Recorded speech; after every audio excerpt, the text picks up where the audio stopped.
En ese sentido, ya las normas contables establecidas para pequeñas o medianas empresas son simples, básicas, muy sencillas de aplicar, no necesitan un conocimiento bastante amplio en temas de finanzas, pero te permiten tener estados financieros bastante razonables. Antes de comenzar el proceso de explicación o de detalle, a entrar a los números, primero hay que entender y saber de que, por ejemplo, ya en las normas internacionales para pequeñas o medianas empresas, de acuerdo, está dividido en sesiones.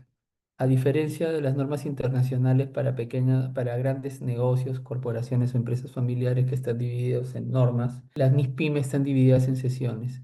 Ese es un punto. En el Perú, las empresas que deberían adoptar normas internacionales de pequeñas o medianas empresas tienen que percibir ingresos aproximadamente, digo aproximadamente, porque está regulado por la unidad impositiva tributaria, ¿ya? Entonces, en base a la UIT, que usualmente y todos los años va actualizándose, el nivel de ingreso puede variar, ¿ya? El parámetro para poder saber si tu negocio es una mediana empresa o una microempresa es si tú facturas o tus ingresos son mayores a 600.000 soles, entre 600.000 soles y 12 millones de soles, tú eres una pequeña o mediana empresa. Tú no estás en el ámbito de ser una microempresa. Si tus negocios o tu negocio está por debajo de 600.000 soles, tú eres una microempresa y elaboras tus estados financieros en función a lo que te dice el Ministerio de Economía y Finanzas para normas contables de microempresas. Ojo, las normas contables de microempresas no son normas contables establecidas globalmente. Las normas para microempresas son establecidas por el MEF. Ya, no tiene ninguna gama, ya ahí hay un tema que quisiera aclarar. Las normas de microempresas son un híbrido que hizo el mercado nacional, el mercado peruano. No tiene nada que ver con la IASB. Ya, la IASB simplemente ha establecido o tres postulados de normas contables, ¿no? Las normas internacionales para pequeñas o medianas empresas, las normas internacionales para corporaciones o grandes empresas y las normas internacionales para entidades gubernamentales que dependen del tesoro público, ¿de acuerdo? En este caso, municipalidades, universidades, instituciones que dependen del tesoro público y que no generan recursos ordinarios, ¿no? Propiamente, ¿ya? Ahora, en el tema de lo que son las normas internacionales PYME, lo primero tenemos que saber es que en temas de clasificación, cuando nosotros hacemos estados financieros, partimos de estados financieros entre comillas tributarios, ¿no? Porque la gran mayoría de las empresas que no están reguladas o que no presentan información bajo normas internacionales de información contable, lo usual es que ejecuten estados financieros bajo conceptos muy fiscales, muy tributarios, ¿no? Para hacer presentaciones de declaración de renta, pero no son estados financieros para toma de decisiones, ¿de acuerdo? En ese sentido, lo primero que tenemos que hacer son evaluar reclasificaciones. Primero, las reclasificaciones en normas contables significan presentar correctamente las transacciones en función al hecho, ¿ya? Si ustedes están bajo normas contables plenas o pequeñas o medianas empresas, lo que conceptualmente nos sirve a nosotros para poder esto conceptualizar y tomar estados financieros de acuerdo a lo que hemos aprendido en las universidades, cuando hemos estudiado contabilidad, ¿de acuerdo? A nosotros nos explicaron y nos enseñaron que los estados financieros no sirven simplemente para tributar. Esa es una ramificación de la contabilidad. Pero la esencia financiera, la esencia que a nosotros nos llevan es que como usuarios de la información contable, seamos contadores, auditores financieros, ya en función a la rama, a la ramificación contable a la cual ustedes pueden estar ligados, los estados financieros en su esencia sirven para tomar decisiones, para hacer negocios, para ver si la actividad operativa del negocio está sirviendo, si el negocio está generando flujo de caja para seguir haciendo actividad de empresa, para seguir haciendo inversiones, buscar financiamientos, para toma de decisiones. Entonces, las normas internacionales contables nos sirven para ello, ¿no? Amplía un poco más el concepto, no necesariamente que los estados financieros sirven solamente para pagarle impuestos al fisco o para que simplemente el dueño se atribuya dividendos al cierre del año contable, ¿no? No. Entonces, las normas que nos ayudan a nosotros, lo que vamos a estudiar, nos sirven para ello, para fundamentar estados financieros para toma de decisiones de negocio y nosotros como contadores tengamos una amplitud mejor de poder asesorar correctamente a las empresas, a los negocios, o si somos dependientes, de poder llevar estados financieros que puedan llevar al siguiente escalón a los negocios. Por ejemplo, la primera reclasificación que usualmente pasa es que la mayoría de las compañías que normalmente tienen dentro de sus cuentas corrientes fondos restringidos, ¿de acuerdo? Uno de los fondos restringidos más comunes de empresas pequeñas o medianos negocios es, aparte de las cuentas corrientes o cuentas de ahorro que pueda tener un negocio para hacer su actividad operativa, siempre te aperturan cuentas restringidas para llamados spot, ¿no? El sistema de pago de obligación tributaria o llamado de tracciones, o como lo quieran llamar, ¿no? El spot, ¿no? Entonces, en ese sentido, cuando tú aperturas un negocio mediano, pequeño y haces actividades que están sujetos a detracciones, automáticamente tienes que ir al Banco de la Nación, aperturar una cuenta y esa cuenta te va a servir para poder hacer pago de impuestos o pasado un tiempo, si te queda saldo contable, tener la liberabilidad para hacer operación. Entonces, de acuerdo a normas contables, de acuerdo a la sección PYME, estos saldos se conocen como saldos restringidos, ¿ya? Equivocadamente, ya, la mayoría de los negocios, ¿de acuerdo?, lo presentan como efectivo y equivalente de efectivo. De acuerdo a la sesión PYME, de acuerdo, que nosotros hemos estudiado y conceptualmente, por eso llevo al tema de la contabilidad financiera para toma de decisiones. Un fondo restringido significa que yo no lo puedo utilizar. Por tal motivo, yo no lo podría presentar dentro del rubro efectivo y efectivo dentro de mi estado de situación financiera o llamado balance general. ¿Por qué? Porque yo le estoy diciendo al usuario, al gerente, a los stakeholders, a los accionistas, que yo tengo 272.000 soles que puede utilizarlo para sus fines operativos, pero esa es una cuenta restringida. En ese sentido, lo primero que se hace es disminuir el valor de la caja y reclasificarlo a otras cuentas por cobrar, porque se supone que un fondo sujeto a restricción no cumple la condición de equivalente efectivo, porque la sesión de normas PYME te dice que un equivalente o un cuasi dinero, como quieran llamarlo, tiene que ser disponible en menos de 3 meses, o sea, líquidamente tú lo puedes utilizar. En cambio, un fondo sujeto a restricción, como es un saldo del Banco de la Nación, ¿de acuerdo? Es simplemente una cuenta que yo existe, sí, pero simplemente está abocado a liquidar impuestos, pero no sirve para mi actividad operativa de negocio. En ese sentido, no como estado financiero, como contador, para toma de decisiones, yo no lo puedo presentar. Entonces, acá surge una reclasificación. Disminuye el valor de la caja y aumenta el valor de las otras cuentas por cobrar. Profesor, ¿por qué usted lo presenta en otras cuentas por cobrar y por qué no lo sigue manteniendo? ¿Por qué?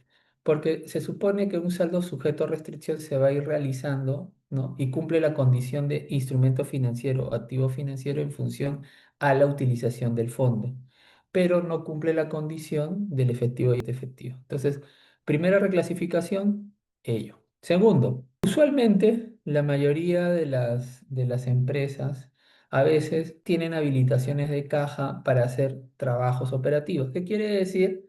Muchas empresas cuando hacen prestaciones de servicio o adquisición de bienes, a veces piden anticipos a sus clientes. Entonces, sus clientes, ¿qué hacen? Les habilitan caja, ¿no? Entonces, ¿qué hace? La partida doble es muy sencilla, ¿no? Recibes la caja y generas una obligación. Las normas contables te dicen de que cuando tú tienes anticipos de clientes, ¿de acuerdo?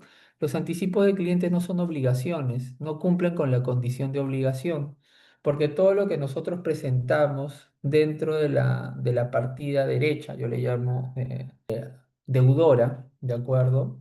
Son obligaciones que efectivamente tú en el estado de situación financiera, en un balance general o en un estado de situación financiera, tú tienes que presentar correctamente tus obligaciones y los derechos que tú tienes, ¿no? Conceptos básicos en la contabilidad. Los derechos son los activos, las obligaciones son pasivos, pero los anticipos al cliente no cumplen con la finalidad de ser un pasivo. Por tal motivo, estos tienen que disminuir el valor de la cuenta por cobrar. ¿Por qué? Porque se supone que ya es un dinero que te dieron, te habilitaron, ¿cómo se llama? Caja, y efectivamente tú lo vas a aplicar contra las cuentas por cobrar.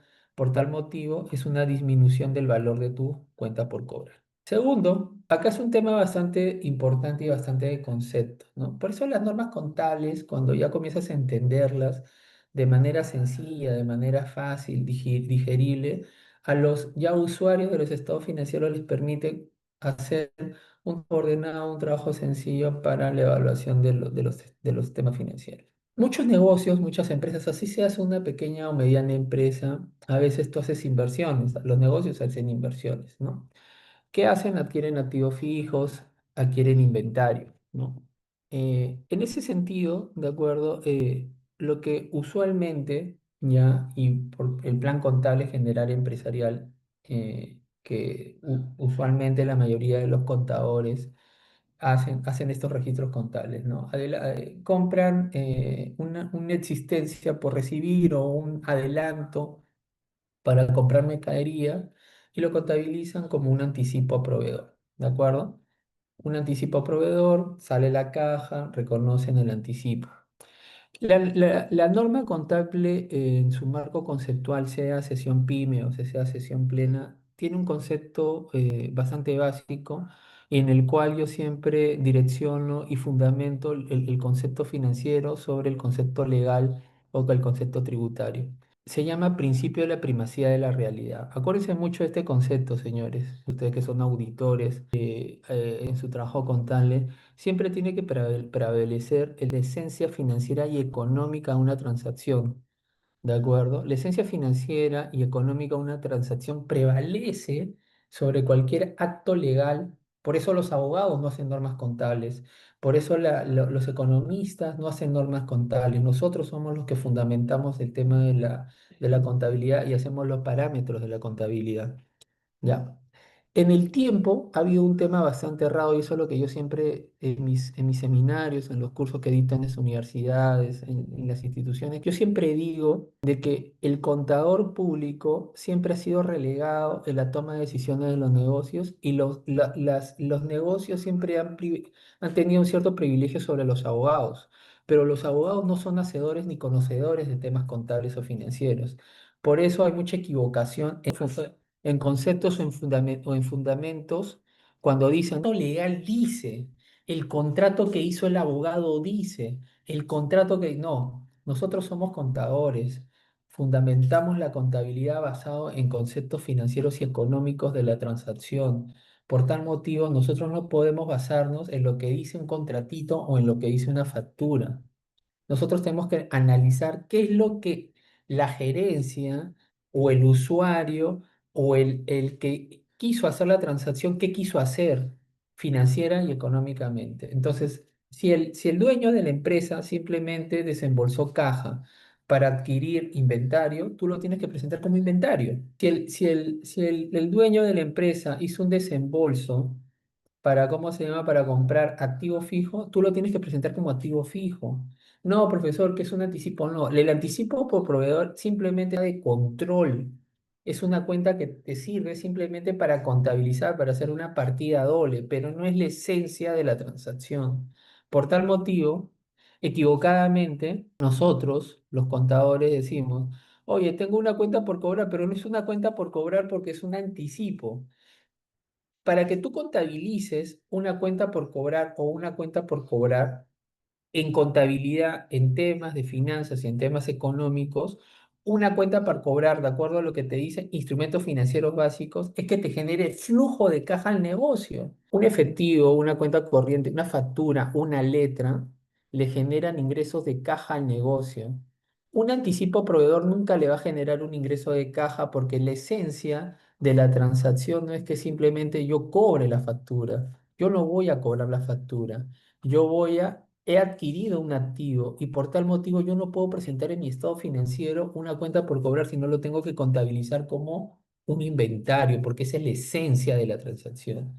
Entonces, reclasifico. Y por otro lado, ¿no? Sin otras argucias, las normas contables, ¿de acuerdo? Te dicen de que los ingresos diversos no forman parte del resultado operativo, sino forman parte no forman parte, disculpen, de cómo se llama, de la utilidad de impuestos, sino forman parte del resultado operativo. Eso es lo que te dicen las normas contables, ¿no? Entonces, ya tú haces estados financieros para toma de decisiones y tu esquema de presentación de otros ingresos lo presentabas tú después de la utilidad operativa, eso está mal, tiene que ir dentro de tu margen operativo. Entonces, miren lo bonito, simplemente hemos hecho reclasificaciones de presentaciones de estados financieros y ya hemos comenzado un análisis de posible adopción de las normas contables. La norma contable en su concepto básico primero es reconocimiento, ¿ya? Y luego viene la etapa de medición, ¿ya? En la medición ya utilizas las técnicas financieras,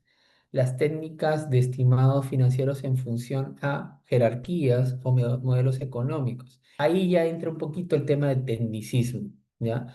Lo primero que les he explicado es un concepto de juicio, un concepto de entendimiento, un concepto racional, un concepto básico de cómo nosotros tenemos que presentar correctamente transacciones en función a la realidad económica de la operación.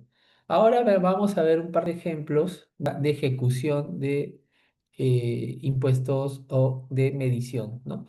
Ya hemos visto reconocimiento, ahora vamos a ver medición. Miren, estimados alumnos, a lo largo de la vida, yo auditando corporaciones, entidades financieras principales, entidades de grupos económicos importantes en el país, yo siempre y he tratado siempre de aprender, al igual que ustedes, ¿no?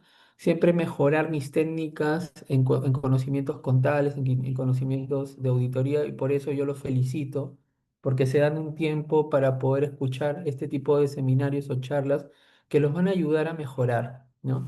Yo también, como ponente, que yo soy autodidacta, a mí me gusta siempre investigar en los temas que yo conozco, porque yo trabajo en este tema de asesoramiento y auditoría financiera contable, ¿de acuerdo? Uno de los temas que yo siempre he visto, he dicho, ¿no? Y en los últimos años, también tengo clientes medianos o pequeñas empresas, ¿no?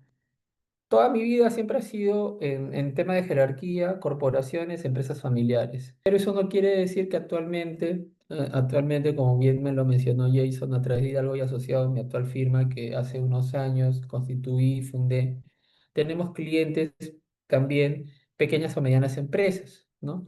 Entonces, como la necesidad de poder ayudar, ¿no? A muchos clientes que siempre nos piden asesoramiento, también he tenido que ir mejorando algunas técnicas o conocimientos de normatividad o principios contables en pequeñas o medianas empresas. Un punto clave en lo que yo siempre les decía a los clientes, ¿no? A las pequeñas o medianas empresas, hoy es los impuestos diferidos, ¿no? O sea, el tema de los impuestos diferidos, ya, sea norma 12 o sesión PYME de impuestos a las ganancias, indica de que en el estado de situación financiera tú te tienes que reconocer beneficios fiscales futuros y obligaciones gravables futuras. ¿Qué quiere decir eso, estimados alumnos, estimados colegas? Estos beneficios o estos pasivos gravables futuros no son la renta corriente. Equivocadamente, a lo largo del tiempo, ya, y ese es un tema que también siempre doy énfasis en las charlas o en los seminarios que trato de darle a la comunidad contable, a la comunidad a la cual pertenezco, es que a veces muchos clientes lo que yo he notado es que en las últimas declaraciones de renta que han hecho en la presentación al fisco, a la SUNAT, indicaban de que estaban bajo normas internacionales PYME. Ya, bacán, ¿no? Tú puedes indicar, pero ya es tu responsabilidad. Así no lo hayas tenido, ¿no? No hayas hecho una homologación o una aplicación, o no tengas la documentación técnica, porque la SUNAT como auditores tributarios, cuando te vienen a fiscalizar, se van a basar en evidencia, ¿no? Y lamentablemente, si tú marcas o le das el push en tu declaración de renta y dice que tú estás bajo normas contables, pymes, en algún momento de tu vida de negocio te va a pedir, oye, dame la documentación técnica de cómo homologaste normas internacionales pymes, ¿no? Los que somos auditores entendemos el lenguaje de lo que puede decir un auditor tributario. Y lo grave que a veces sucede en el tema de las normas internacionales PYME es que dicen que están bajo PYME y no tienen impuestos diferidos en su contabilidad. Profesor, pero yo soy una pequeña o mediana empresa. ¿Cómo voy a tener diferencias temporarias si yo hago contabilidad tributaria? Es un buen raciocinio también, o sea, es un buen esquema porque tú me puedes decir como contador tributario, como elaborador de contabilidad fiscal, más no contabilidad para toma de decisiones. ¿De acuerdo? Tú me puedes decir, yo no tengo diferencias de tasas porque yo deprecio en base a la ley de renta.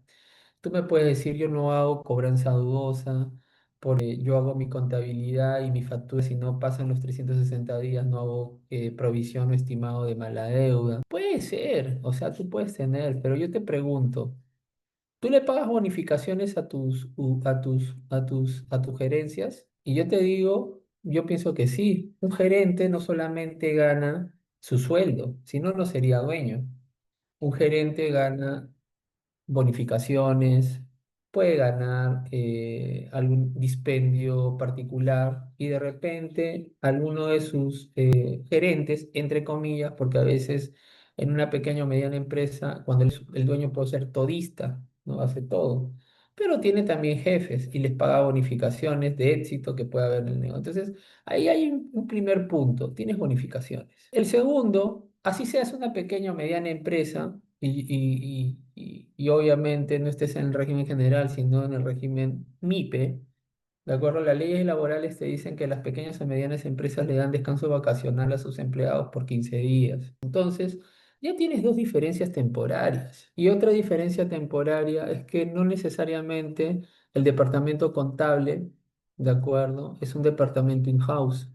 Puede ser un outsourcing, un back office o quizás un estudio contable, ¿no? Entonces, ahí ya también tienes provisiones. Entonces, ¿cómo ustedes pretenden o me dicen, oye, yo no tengo diferencias temporales si tienes gastos que lo vas a hacer en función a juicios, que son estimados financieros contables que te van a generar temporalidad en el tiempo? Primero, las vacaciones, ¿de acuerdo? Se basan en devengado, de acuerdo al beneficio empleado de sesión o norma 19. Las provisiones son juicios basados en un estimado en base no a un documento financiero contable, no una boleta de pago, no una planilla, sino en función al mejor flujo de caja, en función al éxito que tenga un funcionario dentro de su negocio. Por tal motivo, esos juicios son provisiones que no son aceptados por la materia tributaria. En la materia tributaria, ahí no hay una materia tributaria para pymes o una materia tributaria para empresas grandes o corporaciones, todos nos basamos en la misma esencia. Por tal motivo, sí tienes diferencias temporales. Por tal motivo, sí te genera un cálculo de efecto diferido que uno tiene que ejecutar.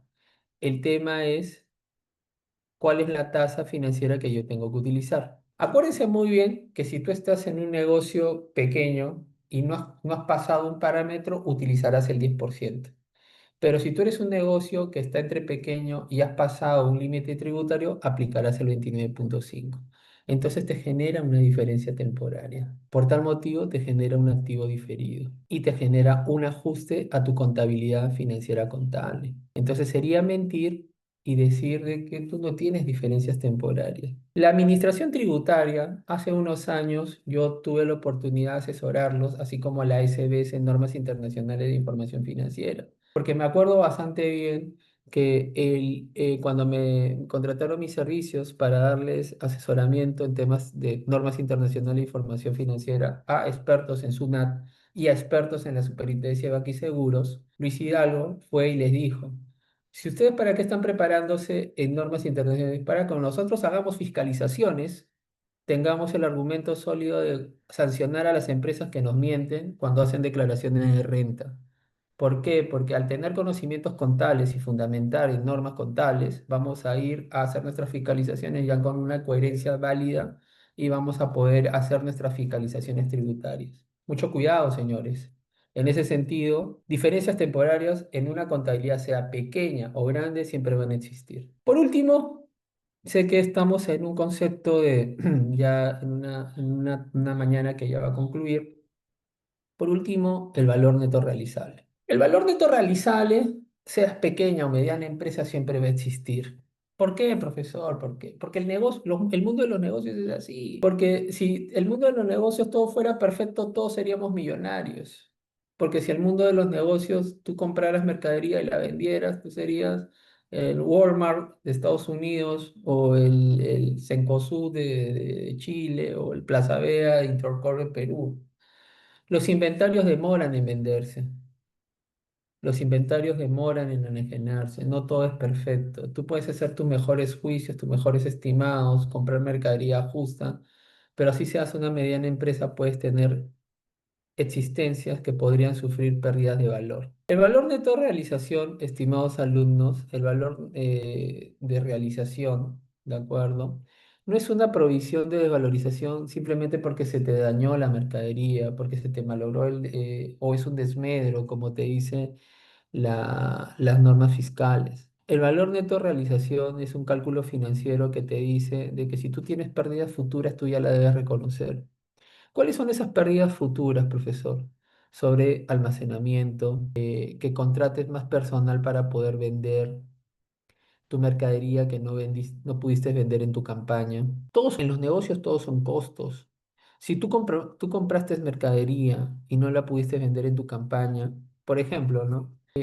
Ahora, ¿quién se iba a imaginar que el fenómeno del niño iba a afectar los negocios que compraron chompas? ¿Tú crees que las empresas que compraron y comercializan chompas están teniendo problemas de valor de realización? Claro que sí, porque no pueden vender, porque ahorita está haciendo calor. ¿Quién quiere abrigarse? Entonces vas a tener un sobrealmacenamiento y no vas a poder utilizar tu capacidad de almacén porque tienes un espacio muerto porque están ahí la mercadería que no puedes mover. ¿Qué más tienes que hacer? Tienes que hacer excesos de publicidad o contratar a un vendedor para que siga vendiendo, que quizás lo pudieses haber contratado solamente para 3 meses, pero lo vas a tener que extender 5 meses más y ya tienes un sobrecosto. Eso se llama valor neto realizable. Entonces, esa pérdida futura que te está generando, las normas contables te piden que se calcule. ¿Cómo se calcula? Sobre un factor de terminación.